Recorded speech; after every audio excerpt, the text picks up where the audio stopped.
Selamat pagi, Bapak Ibu, saudara-saudara Sobat Messenger. Salam sejahtera untuk kita semua. Oleh anugerah Tuhan, kita dapat menikmati kehidupan yang baru, kesegaran yang baru, untuk kita dapat melakukan berbagai aktivitas kita sepanjang hari ini. Dan kita dapat mengawalinya bersama-sama dengan Sobat Messenger untuk belajar mendengar suara dan kehendak Tuhan dalam kehidupan kita. Mari kita berdoa terlebih dahulu. Bapa kami dalam surga, sungguh kami mengucap syukur. Engkau Allah yang setia, yang maha kasih, maha kuasa, yang menganugerahkan kepada kami pagi hari ini satu rahmat yang baru, kesegaran, semangat, kekuatan untuk melakukan berbagai perkara, berbagai aktivitas kami. Setiap kami, Sobat Messenger, dan yang bersama-sama pagi hari ini beribadah dan belajar kebenaran firman Tuhan, Engkau berkati kami dengan Roh Kudus-Mu untuk kami dapat mengerti setiap kebenaran firman Tuhan yang dibagikan, dan itu menjadi satu panduan dalam kehidupan kami hari demi hari. Di dalam nama Tuhan Yesus kami berdoa. Amin. Bapak Ibu, saudara-saudara, Sobat Messenger, dalam kehidupan kita tidak semua hal dapat kita peroleh dengan mudah, dengan cepat. Bahkan ada hal-hal tertentu dalam impian kita, tujuan kita, cita-cita kita harus berjuang sedemikian rupa untuk dapat menggapainya, untuk dapat mencapainya. Ya, hidup adalah perjuangan. Kita harus mengorbankan tenaga kita, waktu kita, kepandian keterampilan kita untuk mencapai apa yang kita harapkan. Bahkan ketika kita membutuhkan orang lain, mengharapkan pertolongan orang lain, tidak mudah kita memperolehnya. Kita bisa ditolak. Dan kemudian kita menjadi sakit hati. Kita mundur. Dan apa yang menjadi impian kita menjadi pudar. Hari ini kita akan belajar dari dua orang sarjana pada zaman dinasti Song, yaitu Yang Xi dan Youzuo. Yang Xi dan Youzuo adalah dua orang sahabat yang mereka suka untuk belajar. Mereka punya impian menjadi seorang sarjana. Maka mereka banyak membaca buku dan mereka belajar dari guru-guru besar yang ada pada zaman mereka, yang ada di sekitar kehidupan mereka. Dan pada zaman dinasti Song ada seorang guru besar yang bernama Zheng Hao. Maka Yang Xi dan Youzuo ini mereka punya impian ingin belajar dari guru besar Zheng Hao ini. Tetapi karena kesibukan mereka tidak dapat menjumpai atau datang ke rumah guru besar Zheng Hao untuk belajar dari dia. Bahkan akhirnya guru besar Zheng Hao ini tutup usia. Yang Xi dan Youzuo menjadi menyesal. Mereka tidak menggunakan kesempatan yang ada untuk dapat belajar dari Zheng Hao sang guru besar.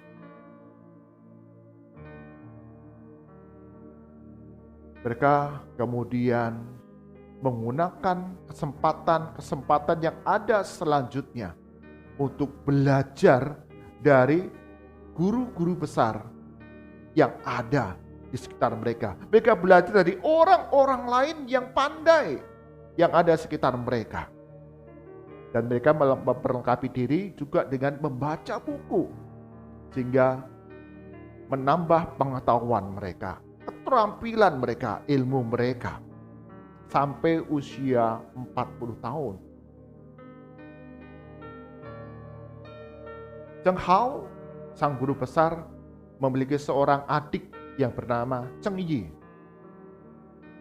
Cheng Yi juga mengajar di sebuah sekolah.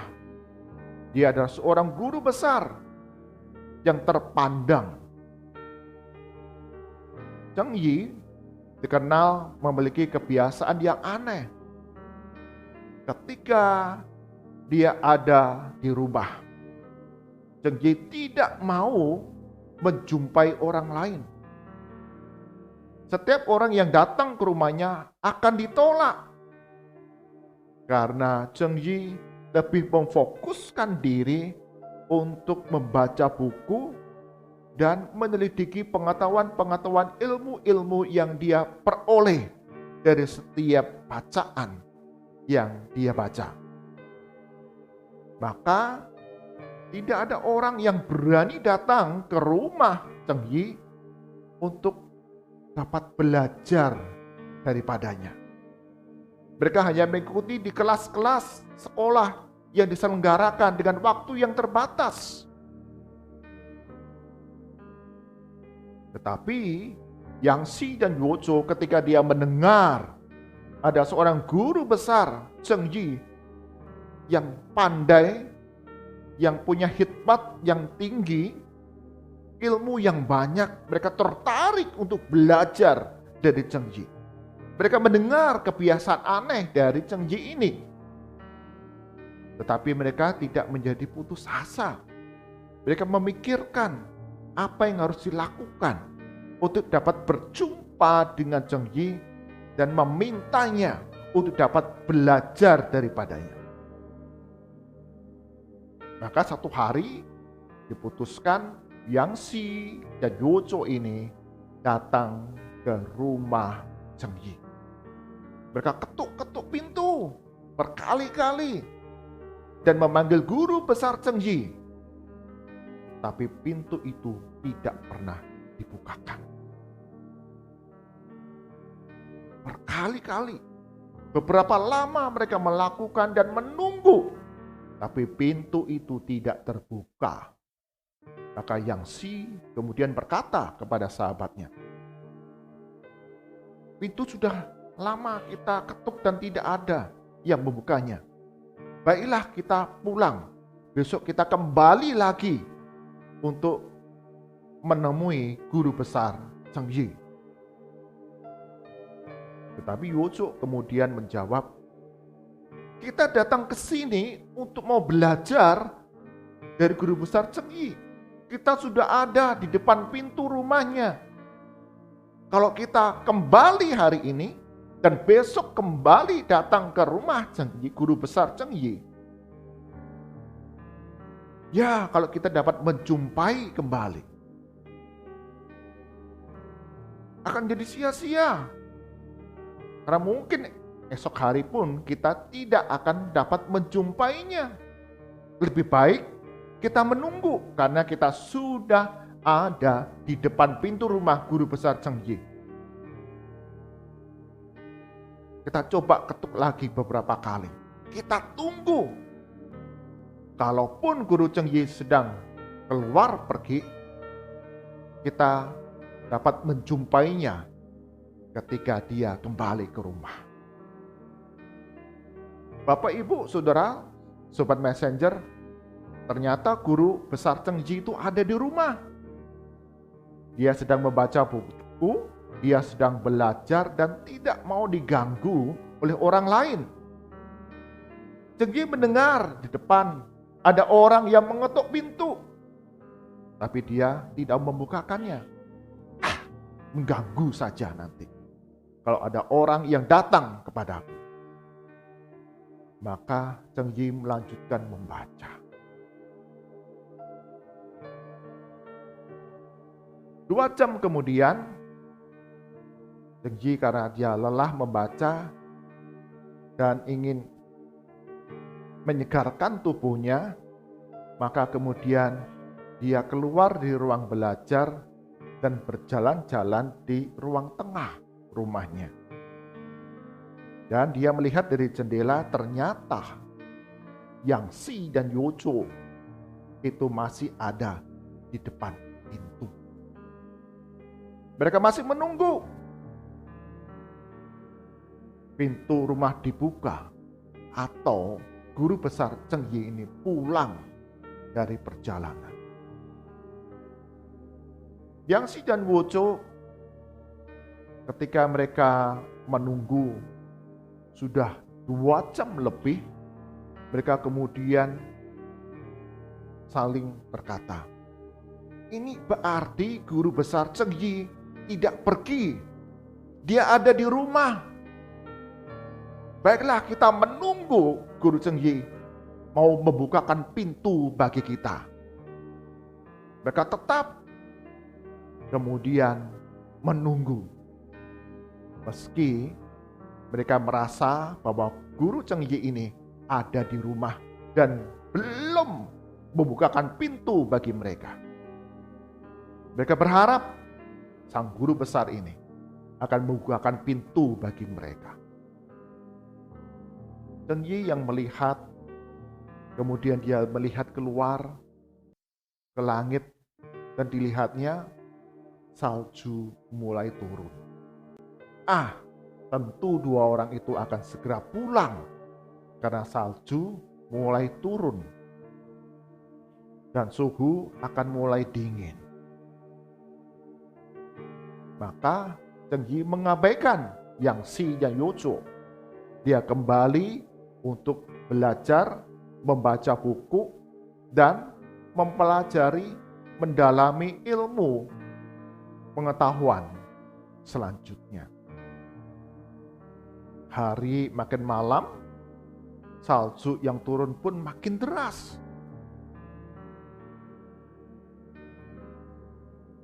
Dan kemudian karena salju turun semakin lebat, semakin deras, dan hari semakin gelap, Zheng Yi kemudian dia mencoba melihat keluar jendela. Dan dilihatnya Yang Si dan Wojo. Mereka mulai kedinginan.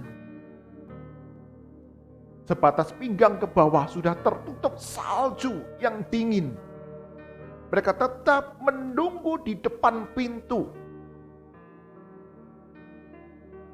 rumah dari guru besar Zheng Yi. Yang Si dan Wojo, meski sudah mulai tertutup salju, sebagian tubuhnya di depan pintu rumah dari Zheng Yi, mereka tidak pernah menyerah. Mereka tekun untuk menunggu, untuk dibukakan pintu oleh guru besar Zheng Yi. Melihat itu, kemudian guru besar Zheng Yi segera dia ke depan membukakan pintu dan dilihatnya Yang Si dan Wojo itu sudah mulai pucat kedinginan dan penuh salju di tubuhnya. Maka dibawa mereka ke ruang tengah di depan perapian untuk menghangatkan tubuh mereka. Zheng Yi kemudian bertanya, apa yang kalian lakukan sampai sedemikian menderita kedinginan, tapi kalian tetap mau menunggu di depan rumah? Yang Si dan Wojo mengatakan, kami mau belajar dari guru besar Zheng Yi. Kami tidak mau menyerah. Selama kesempatan masih ada, kami terus mau berjuang untuk mencapai impian kami.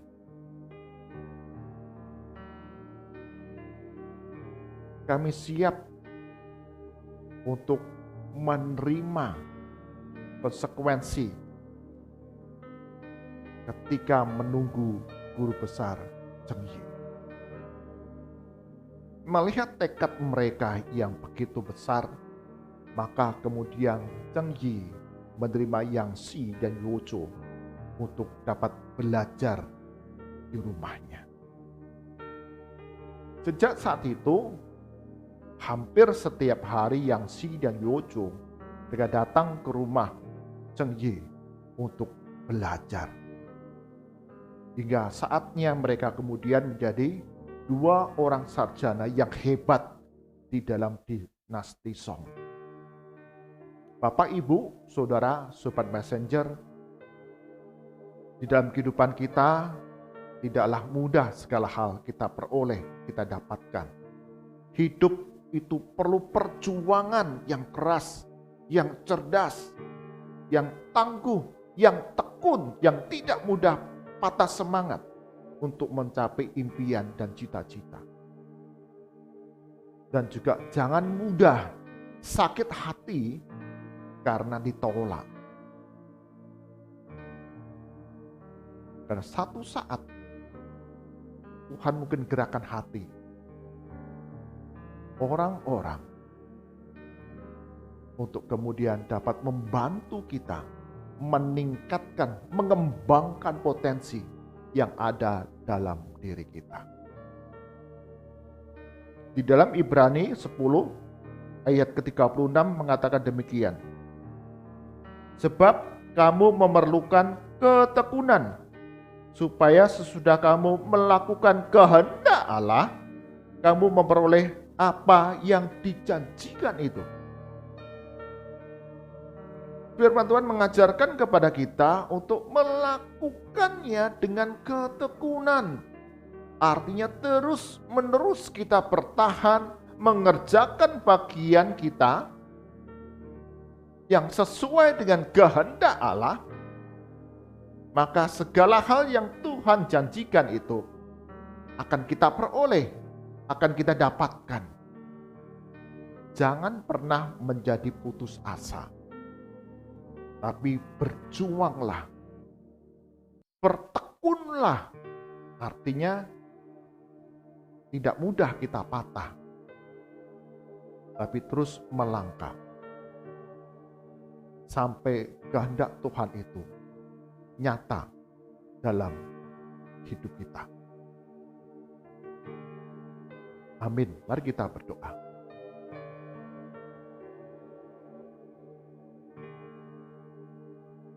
Tuhan Yesus, dalam kehidupan yang kami jalani sekarang ini tidaklah mudah.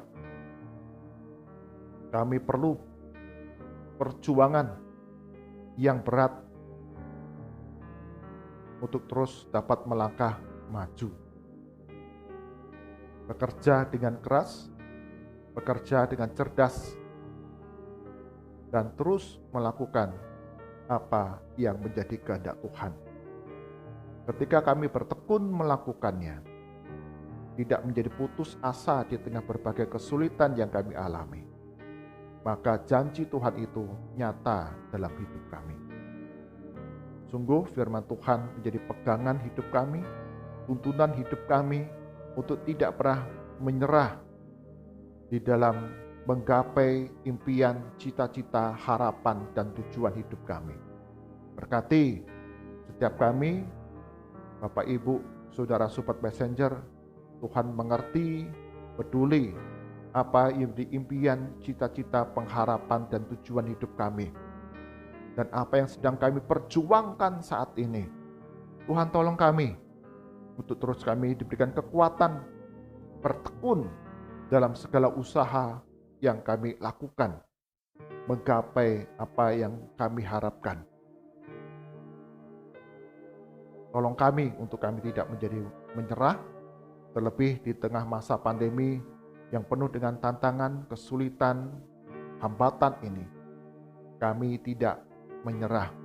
Bagi kami yang sakit, yang lemah tubuh, kami pun tidak putus asa. Kami tetap punya pengharapan melalui perawatan demi perawatan yang dijalani. Bahkan Yesus Kristus yang kami percaya adalah tabib kami yang ajaib, yang sanggup melakukan segala mujizat pemulihan kesembuhan yang kami hadapi. Kami berdoa bagi kami yang ada di dalam berbagai pergumulan kehidupan ini. Kami juga terus berpengharapan di dalam Tuhan. Kami terus berjuang tanpa mengenal lelah, tidak menyerah untuk terus melangkah bersama Tuhan. Kami berdoa ya Tuhan untuk setiap gereja-gereja Tuhan di tengah masa pandemi yang dihadapi, ada berbagai kesulitan, hambatan, dan tantangan. Tuhan berikan pertolongan untuk kami tidak menyerah, kami tidak berkecil hati, kami tidak berputus asa, tapi terus kami mengembangkan diri melayani Tuhan dengan setia, dengan bertekun di tengah berbagai keterbatasan tantangan yang kami hadapi. Berikan hikmat kepada kami, setiap gereja-gereja Tuhan, di dalam menjalankan berbagai pelayanan yang Tuhan percayakan bagi kami. Sehingga setiap jemaat mereka terus dapat dilayani, digembalakan melalui firman Tuhan, melalui doa, melalui ibadah-ibadah, bahkan pelayanan-pelayanan yang dapat menjangkau kebutuhan jasmani. Itu semua akan mendatangkan kekuatan pengharapan yang makin teguh di dalam Yesus Kristus. Berkati ya Tuhan, gereja-gereja Tuhan yang mengalami hambatan, kesulitan di dalam masa pandemi ini. Tuhan Yesus, Engkau adalah Allah kami yang maha kuasa, yang maha tinggi dan maha kasih. Kau sanggup melakukan berbagai keajaiban bagi gereja-gereja Tuhan ini, terus dapat melayani jemaat, bahkan menjangkau jiwa-jiwa baru melalui berbagai ide-ide baru yang Tuhan berikan untuk pertumbuhan gereja.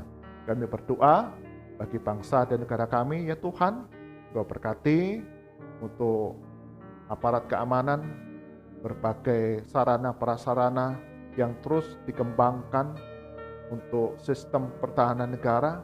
Tuhan Yesus akan cukupkan akan segala kebutuhan, sehingga negara kami ini terus berdaulat, aman dari segala ancaman dari negara-negara lain ataupun sekelompok orang yang ingin membawa kekacauan di tengah negara. Dan berikan hikmat bagi aparat keamanan ini, setiap kebijakan tindakan yang dilakukan mendatangkan keamanan, kenyamanan di tengah masyarakat, untuk kami dapat bebas beribadah, berusaha, bekerja, dan beraktivitas. Mari angkatan kita kepada Tuhan,